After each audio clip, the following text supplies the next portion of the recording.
Hi, welcome to my channel. If you're new here, my name is Erica. Thank you so much for clicking on my video. I would love to have you subscribe, like, comment, and if you're returning, welcome back. Thank you so much for being here. So today's video is going to be another Mask Monday collab with the one, the only, the beautiful, the sexy, the gorgeous Andi from Andi Does Stuff. And of course, I'm going to have her channel and her video linked in my description box. Now, Andi and I, we have collabed a few times together, and it's always an absolute dream and a pleasure to collab with Andi. It's just really easy. We come up with something really quickly. We film, we edit, we exchange links. I mean, it's just heaven. And Andi is one of the most beautiful women I have ever seen in my life. Her eyes are just piercing, sultry. They look right into your soul, and they're absolutely gorgeous. Her hair, you guys know, I'm absolutely obsessed with her hair. She has that beautiful, voluminous, curly hair that I have always wanted my entire life since I was in utero. Never got it. And she's just equally as beautiful on the inside as she is on the outside. I consider Andi to be one of my really good friends.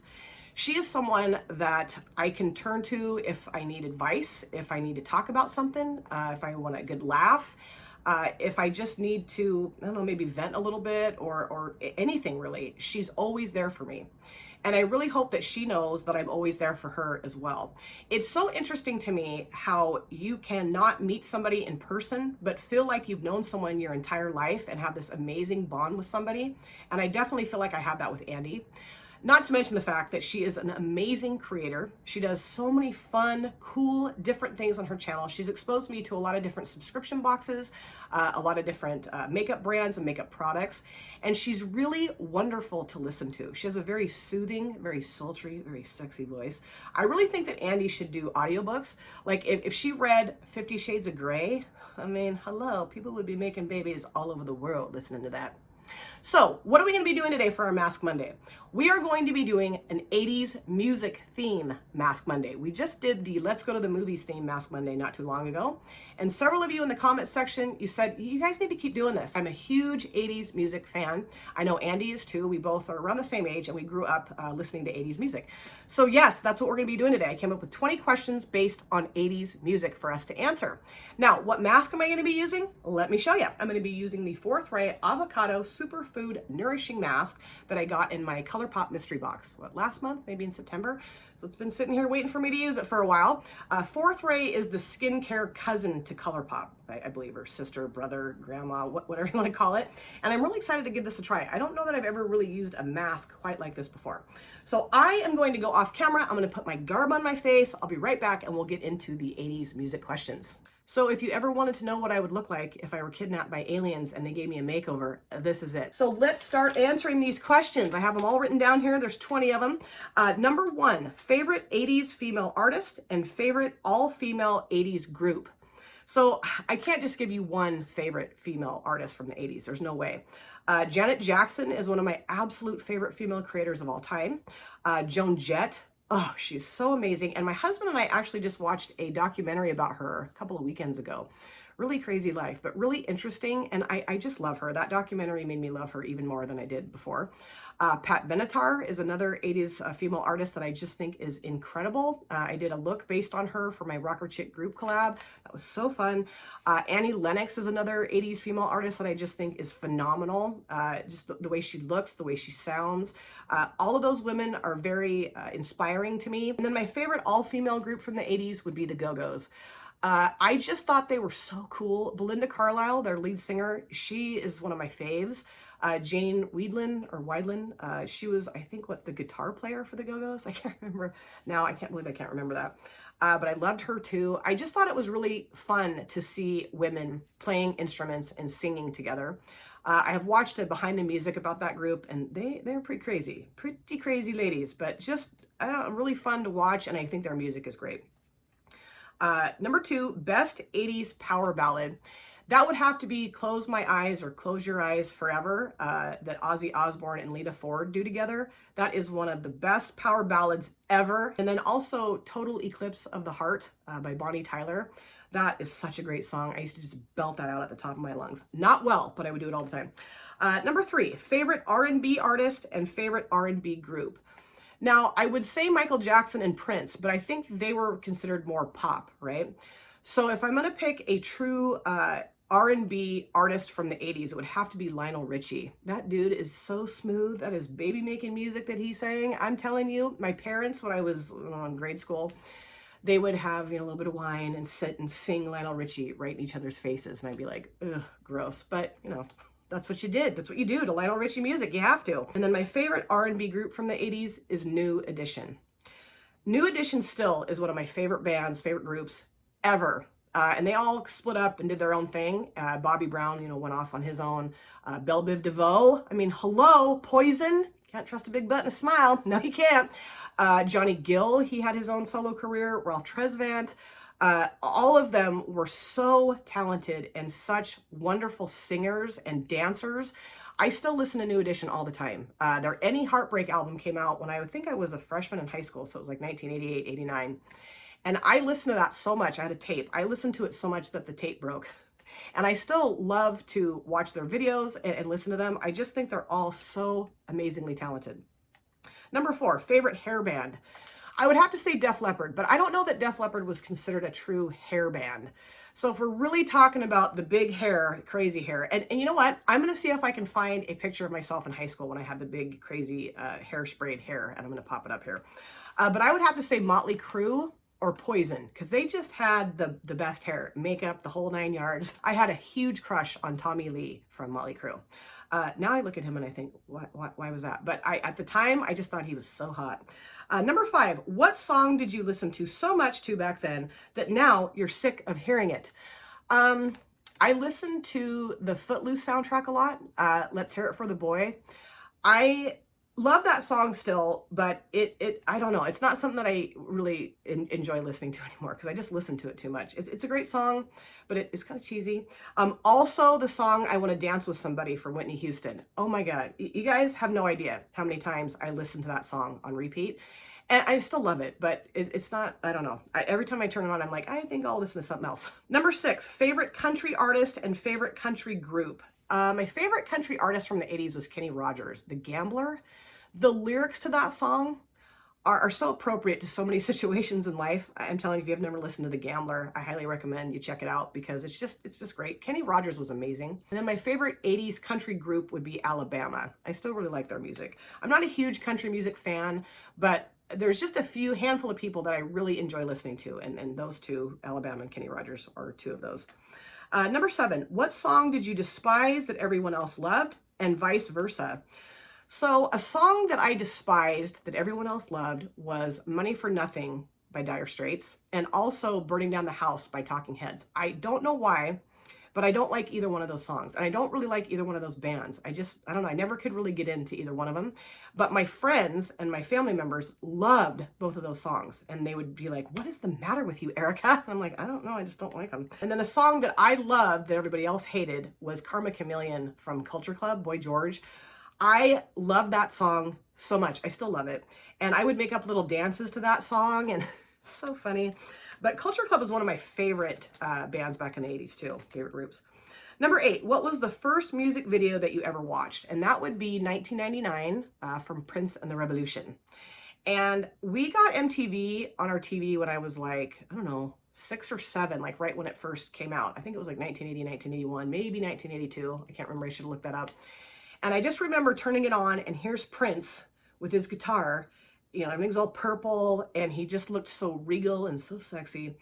And I was just blown away. I was like, this is so cool, so cool. I loved MTV, which leads me to my next question, question number 9, which is, how do you think MTV affected your connection to music and to musical artists? And I would say that up to that point, there was like American Bandstand. And then before I was born, there was like the Ed Sullivan Show.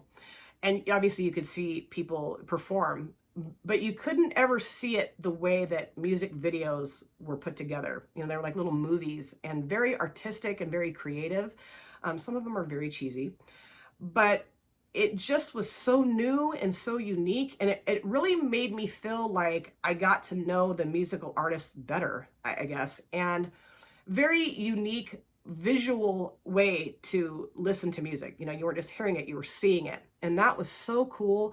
And it's kind of a bummer that MTV isn't as into playing music videos as they used to be. Honestly, that was one of the reasons why I got rid of my cable, because I just got so sick of all the crap that was on MTV. I mean, I like Teen Mom and Road Rules and Real World, but I wanted to watch music videos, and they just didn't really have a lot of that anymore. I know there's like MTV2 and MTV 999 or whatever the heck it's called. I mean, there's tons of different MTV channels, but I don't know, I just kind of got tired of it. There was nothing like that initial, launch of MTV.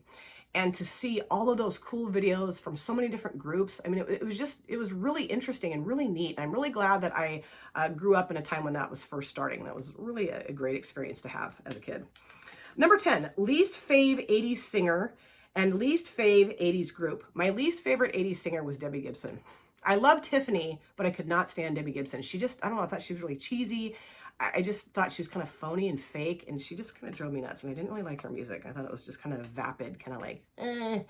And then my least favorite 80s group would be Dire Straits. I don't know what it is. I can't put my finger on it, but I just never really liked that group. Just, I don't know. It's not my fave. Number 11, who is an artist you idolized or wanted to be? Joan Jett and Pat Benatar. I got my haircut in the 6th grade to look like Pat Benatar, that short, kind of shaggy haircut, and it did not look cute on me at all. It was horrible. And I just thought Joan Jett was such a badass and so tough and so cool. And those two ladies, I really idolized and really wanted to be when I was like, end of grade school into middle school. Number 12, biggest 80s heartthrob. Hands down, Joe Elliott from Def Leppard. I had posters of him all over my walls. The pictures that Lynn sent to me, Joe is just, he's so cute. He was just so gorgeous, really just hot. And then also, I thought Prince was a huge heartthrob, and Michael Jackson, I had their posters all over my walls too. So Joe, Prince, and Michael, yes. Number 13, what album from the 80s do you cherish the most? And that would be Thriller from Michael Jackson. I mean, hello. That album blew my socks off. It still blows my socks off. Every single song on that album, every video that was ever created for that album, Thriller especially, so good, so amazing. Michael Jackson, his talent and his gift to the world is just beyond compare. Absolutely. And he did so much for the music industry and so much for every genre of music. I mean, I mean, I could sit here and go on and on. I could film an hour video long about how much I think Michael Jackson's cool. But yeah, that album is amazing. I'm pretty sure I still have that on vinyl. I think it's in my daughter's room. Either that or my daughter or my son have it now. Number 14, did you see any concerts in the 80s? And if so, which one was your fave? I saw a few, actually. Sheena Easton was my very first concert I ever saw. She sang Morning Train and Sugar Walls, and she also sang You Got the Look with Prince. I loved her. That was an amazing concert. I also saw the Jets at our local fairgrounds when I think I was in the 7th grade. They were like teenagers, really fun music. I also saw Club Nouveau, I think when I was in the 8th grade, so 1988. They did a remake of Lean On Me. I love that group too. My mom convinced me to go see Air Supply with her at the fairgrounds. Ugh, that's probably one of my other least favorite 80s bands. I mean, come on, Air Supply. I mean, they do have some nice love songs, but to be in middle school and have to go with your mom to see Air Supply at the fairgrounds, give me a break. And then we also saw Michael McDonald at the fairgrounds, and he is one of the singers for the Doobie Brothers, and he was amazing. Number 15, what was the best 80s one-hit wonder? Oh, that's tough. One that always pops into my head when somebody asks me this is the song Stepping Out by Joe Jackson. I love that song, and that just came on the radio not very long ago when I was at work, and I went out and cranked it up a little bit. I probably shouldn't have done that. I did go back and turn it down. Nobody was in the office at the time other than myself and a couple of my coworkers, and they had their doors shut. But I was like, oh, I love this song. And then also Something About You from Level 42. I love that song too. That may have been in the 90s actually. Was it? I can't remember. But also Take On Me from Aha. That was a great song, great one-hit wonder. I mean, there's a lot I could list, but those are the ones that kind of are fresh in my mind right now. Number 16, what is an 80s song that comes on the radio and you're instantly back in time? That would have to be Dancing in the Dark from Bruce Springsteen. Every time I hear that song, I can remember vividly drinking Crush grape soda, eating Lay's potato chips, and sitting at my kitchen table with my neighbor kids playing cards like Uno, or we play a game called Cab, which is like 31, or we'd play like Blackjack or whatever. But that song, Dancing in the Dark, Bruce Springsteen, another great musical icon. That always makes me go back into like middle school every time I hear it. Number 17, favorite 80s rapper or rap group. Now, when I was in the 5th grade, 4th or 5th grade, I heard Run DMC for the first time. And it absolutely blew my mind. I just became such a huge fan of rap at that point. I mean, it just hit me deep inside when I heard Run DMC. And I know there was a lot of other rappers that were rapping for quite a long time before Run DMC came around. But Run DMC, I kind of feel like laid the groundwork for rappers to kind of get into the mainstream. They were like the first real rap group that you heard on the radio. And I was always a huge fan of them, still am, listen to their music a lot too. And Beastie Boys, of course, love the Beastie Boys. I have their License to Ill album, which I believe is their best album to date. And then my favorite 80s rapper would have to be LL Cool J. He's really good looking and he makes amazing music, just amazing songs. I also loved Kool Moe Dee. I loved Eric B. and Rakim. Let me think, who else? I mean, there's so many. Digital Underground, Slick Rick, Dougie Fresh. I mean, I was really into rap. Houdini. Just tons of really great rappers and rap groups from the 80s. Oh man, I'm thinking about all the songs I want to listen to on my way to work now. Number 18, 80s artist or group that you love now just as much as you did then. All of them. I mean, I don't know that I can pick one. I mean, Prince, Michael Jackson, Def Leppard, Poison, Motley Crue, Joan Jett, Pat Benatar, New Edition, you know, LL Cool J, Run DMC. I mean, everybody I've listed so far, I still love them just as much as I did when I was growing up in the 80s. Number 19, which 80s artist or group was the most edgy or risque for that time period? Prince, absolutely Prince. I mean, you know, I remember my mom talking to me when I was young about Elvis and how he was Elvis the pelvis, and you know, all these moms were freaking out and don't watch the TV and you're gonna faint or you're gonna, you know, get pregnant just by looking at him. And I remember my mom saying to me that Prince is kind of like your Elvis. You know, he's the one that's real edgy and real, you know, around, and kind of, you know, maybe a little bit controversial because he was so over-sexualized. But I loved him. Prince to me was just sexy. I mean, so sexy, so sexy. He always will be. I outweigh him by about 100 pounds and I'm taller than he is, but you know, he still is just so freaking sexy to me. I also think Samantha Fox was a very risque singer back in the 80s. She had Naughty Girls Need Love Too. You know, a lot of cleavage, a lot of very sexual content in her videos. Let me think who else. And I think, you know, like Motley Crue, I think they were kind of edgy, kind of risque, you know. Kiss, definitely Kiss. Gene Simmons with that tongue. I mean, hello. Go. Wow, Gene. But those are the only ones I can really think of. I would love to know. I want you guys to answer these questions in the comment section too. Number 20, the last question. What do you miss the most about 80s music? Everything. Everything. 80s music to me is the best music genre that there is. And I really don't listen to current music. I mean, I do sometimes. I can't say I never do it. I do it sometimes. There's a couple radio stations that play more current music, and every so often I will listen to that just to kind of hear what's going on. But to me, most of the artists, current artists, sound the same. They really do. Like, I am like, who is this? I don't even know who this is that I'm listening to. I do have a handful of current artists that I really enjoy listening to. But really, my heart and my soul belong in the 80s music category. And those are the radio stations I typically listen to, 70s, 80s, 90s. I just love the sound of 80s music. I love the artists. I just think it was such a great time in music. Very unique, very fun, very different. I think they really experimented with different musical instruments, different sounds, different looks. It was just really cool time. And MTV was a great invention to come out in the 80s when all these artists were coming out. So you could hear them, but you could also see them too. That was so cool. This was so fun to answer all these questions. And I'm going to tag a few people in the comment section. I would love to see you do this on your channel. You don't have to do it as a Mask Monday. You can just, you know, maybe put your makeup on and answer the questions, or just sit down and answer the questions, whatever you feel comfortable with. I cannot wait to watch Andi's video and hear her answers and see if any of ours are similar.